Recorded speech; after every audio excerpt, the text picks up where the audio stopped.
Lahat tayo ay gustong umasenso at gumanda ang buhay, pero iwasan natin manghila pababa para lang umangat.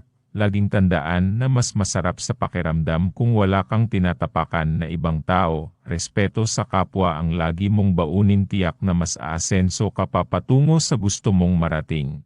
Isip mo lang ang maglilimita sa kung ano ang kaya mo gawin. May mga bagay na mahirap tanggapin, pero kung iyong iisipin ay tama sila minsan, matuto tayong makinig, di yung pilit na lang tayong mananahimik sa pagkakamali natin, matuto tayong umunawa ng tao minsan, mas maganda pang kausapin sila, at makinig ng kanilang saloobin.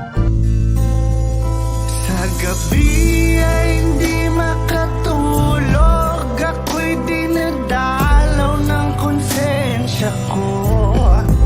Sabi niya sa'kin, wag akong manahimik, ayos lang yan, akong bahala sa'yo. Kasalanan ko ang lahat ng ito, bakit tumanggi ako sa hiling mo? Patawad, Kuya Lando.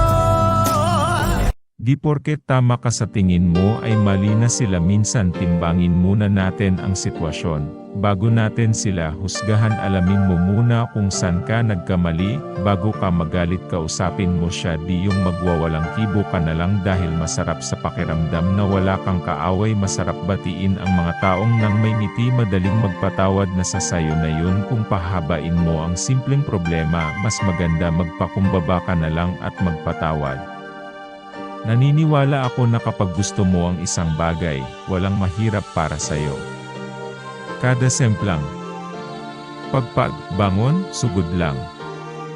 Magkakamali ka ng paulit-ulit, pero magpapatuloy ka pa rin, dahil minsan, kailangan nating madapa para sa mas tamang paraan ng pagtayo, laban lang sa hamon ng buhay.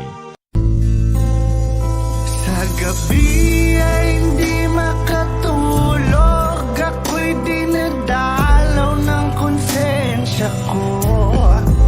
Sabi niya sa'kin, wag akong manahimik, ayos lang yan, akong bahala sa'yo.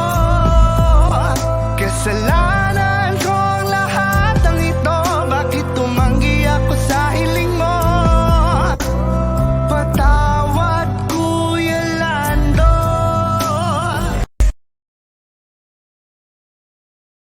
Shout out sa'yo RG Laurento Baguio, love you Chris.